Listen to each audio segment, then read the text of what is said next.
Good afternoon, Jet fans. Good midweek afternoon, Jet fans. It's Wednesday afternoon. Um, Usually we do a video prior to the game on Thursday or Friday to look ahead, and then we do a recap on Monday or Tuesday. Today, I just felt more energized coming off the win and feeling excited about the Monday night game against the Patriots. But I wanted to do a midday, a midweek, and I wanted to not look ahead at the game, but I wanted to go over the history between the Jets and the Patriots. Um, if you're older than 25, 26 years old and following football, you know the Patriots were not always the strong arm in the NFL like they are now and they have been uh, recently, the past 18, 19 years. There was a time where attendance was way, way down. Nobody really followed this team. Nobody knew who was on this team. Um, they played in Gillette Stadium where most of the seating, if not all of it, were benches, metal benches, almost like a college or a high school stadium. Um, they went through quarterbacks and coaches like the Cleveland Browns and the Jets have. And then in '85, they made a run in the playoffs and they made it to the Super Bowl and lost to Mike Ditka, Buddy Ryan, Jim McMahon, Walter Payton, Mike Singletary, and Refrigerator Perry, and also known as the Chicago Bears. Um, then after that, they were up and down again. And basically, the Bills and Dolphins were the team to beat in the AFC East. There was a point where the Bills went to four straight Super Bowls. Jim Kelly, Dan Marino on the Dolphins were slugging it out each year. And the Jets and the Patriots, and at that point the Colts, the Indianapolis Colts, were just an afterthought. And then the Colts started to make some moves, and of course they got Peyton Manning, and that's when they started getting good. But they also moved out of the AFC East. A lot of people don't realize that. The Colts were part of the AFC East at one point. There were five teams in that division. So the Colts moved out and, went to the four teams that are there now. And basically it was the Dolphins and the Bills. The Patriots then hired a retired Bill Parcells. Bill had won two Super Bowls with the Giants. He had retired for a little bit. He went to the broadcasting booth. And then I believe 94, he came out of retirement and took over the Patriots. First thing he did, changed the logo. Gave him a new look. It went from the Minuteman hiking the ball between his legs to the logo you see now, the head with the American flag, red, white, and blue, and the stars and stripes on it. He had a young quarterback in Drew Bledsoe and a young running back, Curtis Martin. Um, Bill got the team into the Super Bowl in 1996. At that point, there was a new owner. It was Robert Kraft that just bought the team maybe a year earlier or so. And Robert Kraft was a hands-on owner. I make it, or I put it together as he was like the new Jerry Jones. Jerry, of course, at that point had the Cowboys on an upswing as well. Jerry was very vocal. At this point, Robert Kraft wasn't that vocal. He wasn't that known. He was just known that he had bought the team. But he wanted hands-on with this team. He wanted to be an owner that made decisions. And Parcells just didn't want that. Parcells wanted to be GM, president, and coach. It was Parcells' way and no way. Excuse me. Also, at this point, Bill Belichick had been coaching for the Cleveland Browns.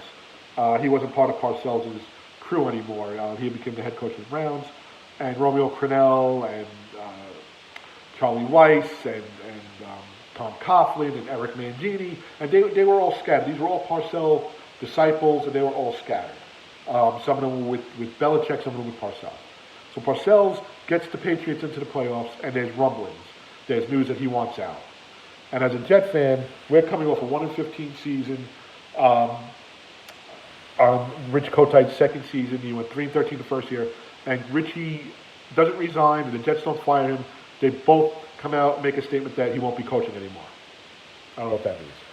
So Richie Kotite, before the last game, announces this, or the team announces this, and so now there's rumors in the Daily News and the Post and on WFAN and 1010 Wins or whatever outlet you listen to sports radio on. You're looking at, back then the internet or the World Wide Web was not that big. People were not, they were dialing up with AOL and Prodigy at that point. So I would get all my information from Bloomberg at work.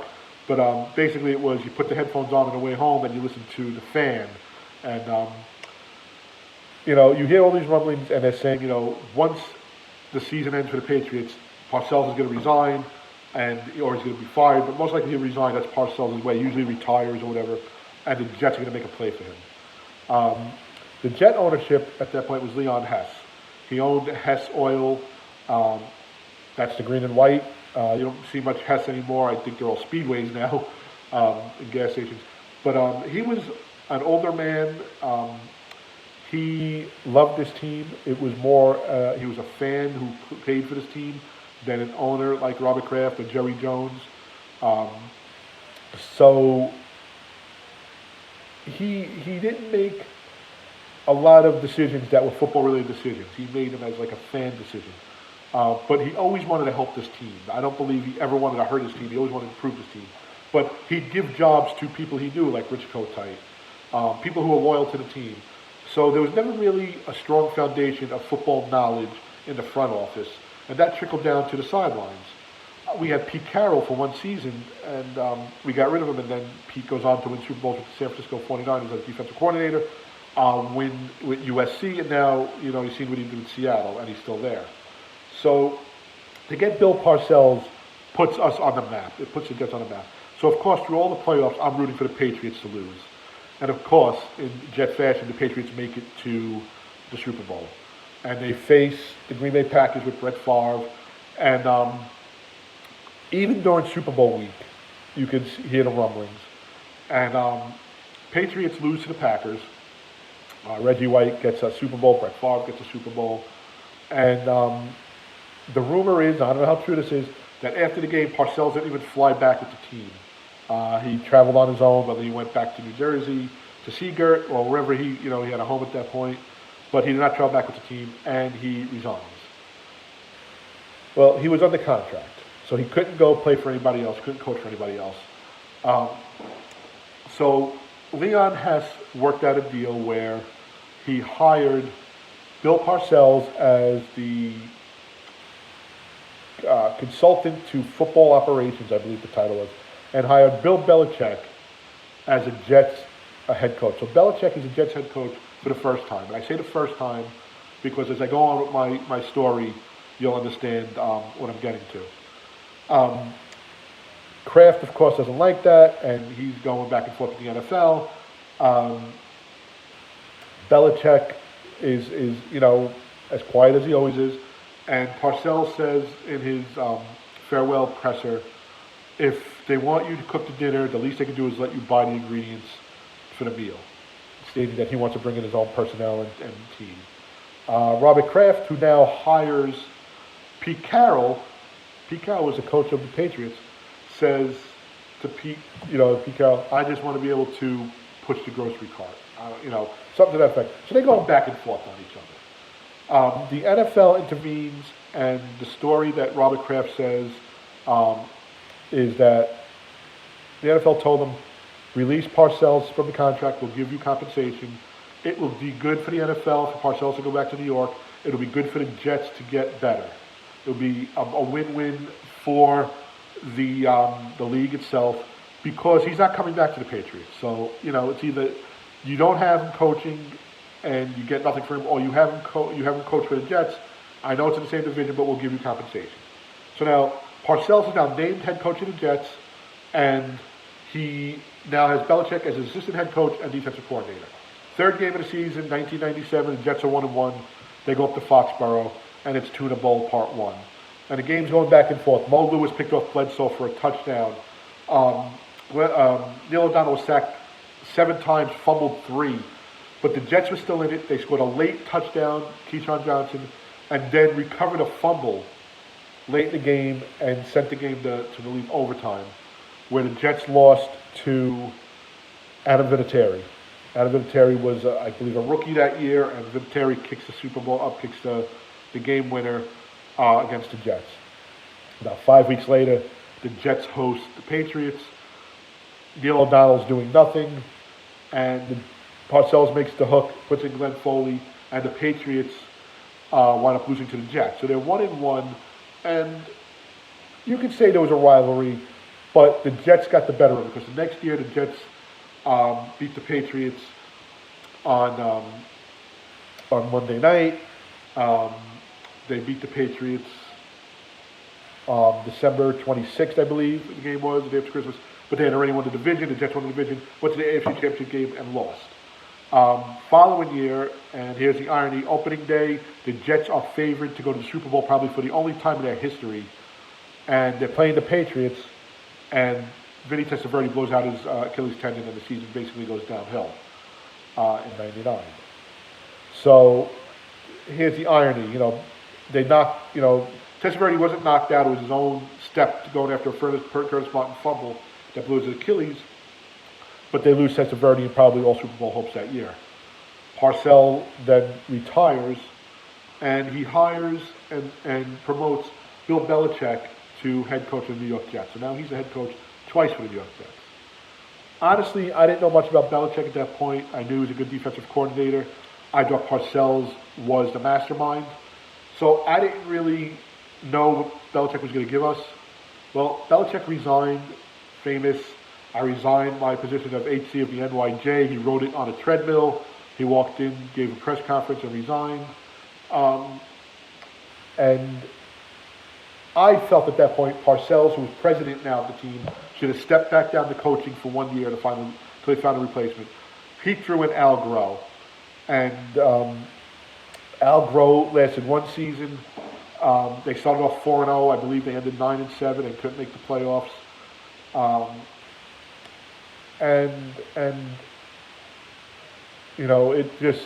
It's ironic how things just swing. Because the Patriots hired Belichick in 2000. And in 2001, the Jets go to New England, and it's the first game after September 11th attacks of 2001. And, there's a lot of camaraderie in the country at that point, and football is finally back after taking off, from September 11th, which was a Tuesday, so they didn't play the following week. Those Sunday and Monday games, and the following week after that they started up. And here come the Jets, and, the pregame ceremony, and the Andruzzi brothers, who one plays for the Patriots, and they come from Staten Island, and they're firefighters. All that gets blown away because, Drew Bledsoe is running out of the pocket, heading up the sidelines, and here comes Mo Lewis, and Mo Lewis destroys him, blows him up, punctures his lung, and Belichick has to go to his backup. And who's his backup but the skinny, scrawny Tom Brady. And they wound up losing that game. Later on that season, Brady starts a game against the Jets in the Meadowlands, a game that the Jets are winning, and the Jets lose late to Brady. And Brady goes on a tear and gets them to the Super Bowl. And again, winning kick out of Vinatieri. In the interim of all this, between 97 and 2000, Curtis Martin becomes a Jet. And you can see that the teams don't like each other. It's a Boston-New York rivalry, with the way the Red Sox and the Yankees have it. I'm not much of a sports fan as far as basketball, but I don't know if the Knicks and the Celtics have that rivalry. The Bruins and the Rangers, maybe, the Rangers are mostly Islander and Devil rivalries. But, Patriots and Jets kept the headlines. Of course, the Patriots go on and they win 2001. They win, I think, I forgot the years that they won the Super Bowl because there's been so many. We had Herm Edwards come in, and he coached us. And then we had Eric Mangini come in. And Mangini was a Parcells Belichick disciple. And Mangini tried to instill the Patriot way. But Mangini was not the coach for this team. Yes, he got us to the playoffs the first year at 9-7. Second year, I believe we were 5-11. And his third year, we had a 9-4 record or a 9-3 record, and we ended up 9-7 with Brett Favre. And Belichick, again, got the best of us. In that year, I believe it was the year before that was Spygate, where Mangini actually went to the NFL and said that Belichick and the Patriots keep somebody on the sidelines videotaping the opposing team's defense. There's been rumors that Belichick actually videotaped the walkthrough for the Rams in the 2001 Super Bowl. I mean, so there is this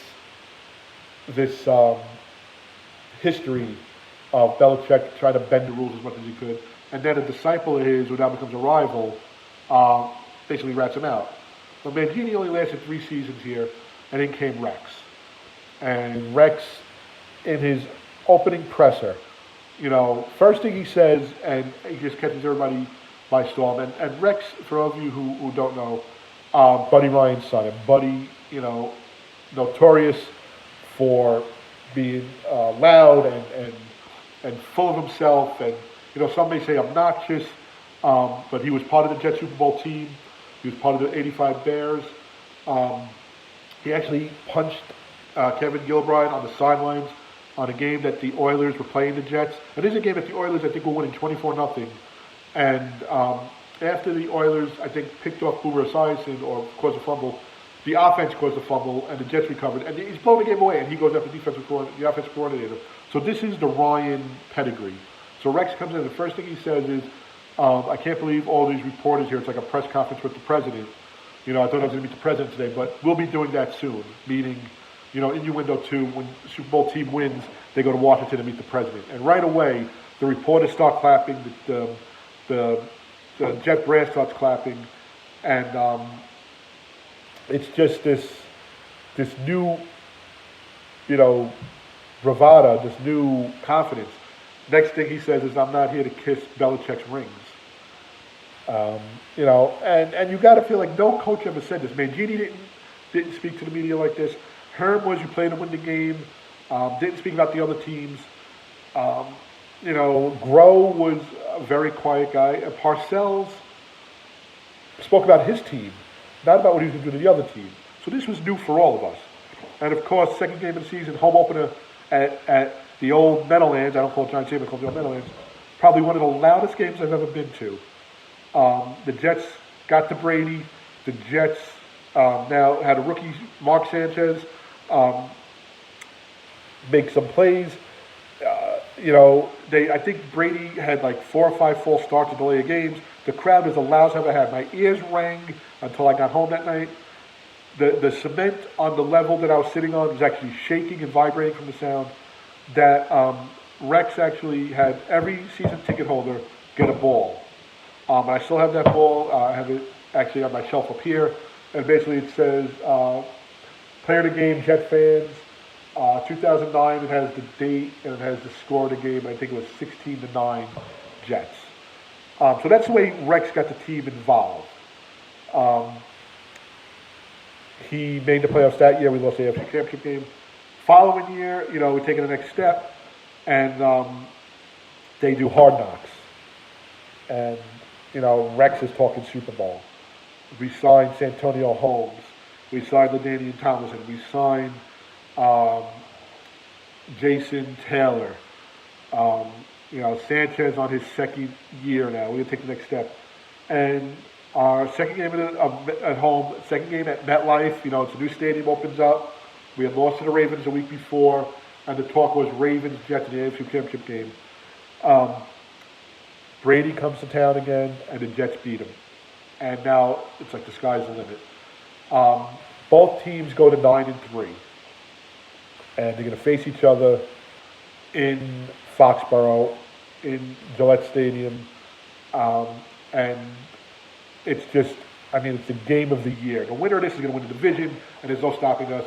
And before you can sit down and crack open your beer or open up your potato chips or put your feet up or sit in your seat, it was an away game, the Jets are down 7-0, 10-0, 17-0. 44-45-3 was the final score. It was your lowest point. I can remember the next day putting on, I forgot who else was, maybe the fan, and Brandon Tierney, who's a New York guy, he went to Xavier, he's still in the media today, said, it was a disgrace at some point. And, Rex said something like the post game, like, I would go play them again right now in the parking lot, and we beat them. And Brandon and a lot of the media were just like, he's all talk. Rex took that ball back to the field with him, back to Florham Park, and he buried it. And he told the team to bury the loss. And the following week they went out and they lost to Miami. And you went from 9-3 to now you're 9-5. Well, they go on and they end up 12-4, and they beat Peyton Manning and the Indianapolis Colts in the wild card on the road, and now it sets up Foxborough Saturday night. I believe it was Saturday night. Saturday or I forgot what game it was. Saturday or Sunday night. And the Jets, just they are inspired. I have to say, I was more and more confident as we got closer to the week for the game after they beat Indianapolis. There was a lot going on. There was Wes Welker making statements about some things on Rex and his personal life. Cromartie called Brady an asshole. There's this whole thing that was going on. And night before the game, Rex brings in Dennis Byrd. Now, Dennis is actually the first Jet autograph I ever got. I was there when he broke his neck. I was there when he walked on the field. Dennis was actually killed, I believe 2 or 3 years ago by a drunk driver. So he's no longer with us. But Dennis was a spiritual man. He was a good football player. And Rex brought him into the team meeting the night before the game, and Dennis addressed the team on what it's like to live in the moment, not take anything for granted. You may not get back here. How he said he would do anything to go out there and play one more down with his teammates. Not another game, not another season, not a Super Bowl, one more down. And he took control of that room. The next day, again, Dennis was on the sidelines. Rex had the team carry out Dennis's jersey as part of the captains to the coin toss. And the Jets go on and they beat the Patriots. And Bob Wischusen on the radio said 45-3 is an afterthought now as the Jets go to the AFC Championship game. And they lose to the Steelers the next week. But this was another notch between these two teams. After that, things didn't go so well. The Jets did beat the Patriots a few times at home. It was an overtime game that the Jets won. And it was actually, the Jets would line up for a long field goal, and Patriots had an illegal formation. I believe one of the defensive players kind of pushed onto the center. So it was unnecessary roughness. It was a 15-yard penalty, personal foul. And they kick a field goal and win in overtime. But Rex never really took the next step with that team against the Patriots. Thursday night, Thanksgiving, I'm sitting there. My dad had just had quadruple bypass. Hurricane Sandy had just ravished the East Coast, of course, New Jersey, up New England, up to Long Island. And I'm there Thanksgiving by myself, and that's, of course, the infamous butt fumble. Now, let me say something about the butt fumble, okay? This was a game where Mark Sanchez was running for his life, literally running for his life. He just took 3 steps forward, tried to avoid something, and hit his lineman, and lost the ball and was brought back for a touchdown. I do not blame Mark Sanchez for the butt fumble. And I don't care why just call it the butt fumble. Grow up. The offensive linemen should be ashamed of themselves for the way they protected him that night, or lack thereof. So Rex, of course, left, and in came Todd Bowles. And Todd Bowles beat the Patriots in an overtime game at home. And it was a catch by Eric Decker. It's just, in the time of this rivalry, from 96 to now, the Patriots have won, I believe it's 6 Super Bowls. They've been in 9. They lost to the Giants twice. The Eagles won, so the joke is the NFC East beats them. In the history, I just read this earlier, the Patriots have won the East, the AFC East, 20 times. The Jets have won it twice. Ironically, the Jets have won the AFL championship and then went on to win Super Bowl III. The Patriots have never won the AFL championship. The Jets have never won the AFC championship, but the Patriots have won the AFC championship, obviously, quite a few times. Like I said, I think it's 10 or 11 times. It's 10 times, um, and and have won, of course, the Super Bowl with Brady. So that's the rivalry between these two teams. It has not been much of a rivalry on the Jets side the past few years. 2015 was the last time it really counted when we won in overtime and we came within one game of the playoffs. But we were blown out last year. We were blown out it was by 14 or 16 points earlier this season, but it could have been 50 points. So now we have Monday night, and the team is going to play each other. And we'll see. We'll cover that game coming up on Friday probably.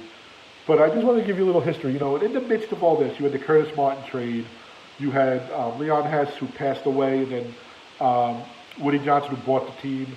You have Rex coming in. You have Todd Bowles coming in. You have Herm Edwards coming in. You have Tom Brady coming in. So, it's just the irony surrounding this rivalry. It does not go back 100 years like Red Sox, Yankees, to Babe Ruth was traded to the Yankees, and then Bucky Dent and Aaron Boone and whatever you want to call it. This is a rivalry that's been about 20, 25 years in the making. It's been lopsided towards the Patriots for the most part. The Jets having small victories over them. The biggest one was that AFC divisional game. And it's the biggest one, and I say the worst one, because I feel like after they won that game, they weren't prepared for that Steeler game.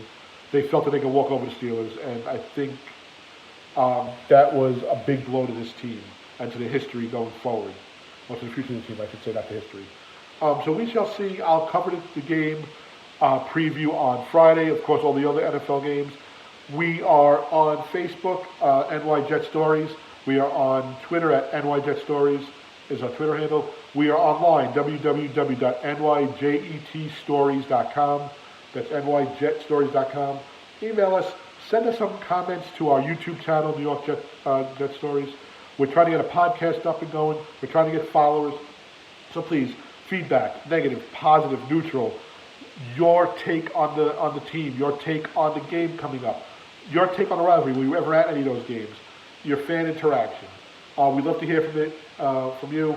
We'll post whatever we could post, of course. And as always, go Jets. Let's hope for a good week of practice. Let's hope we get some players back. And again, we'll preview this week coming up. Have a great day.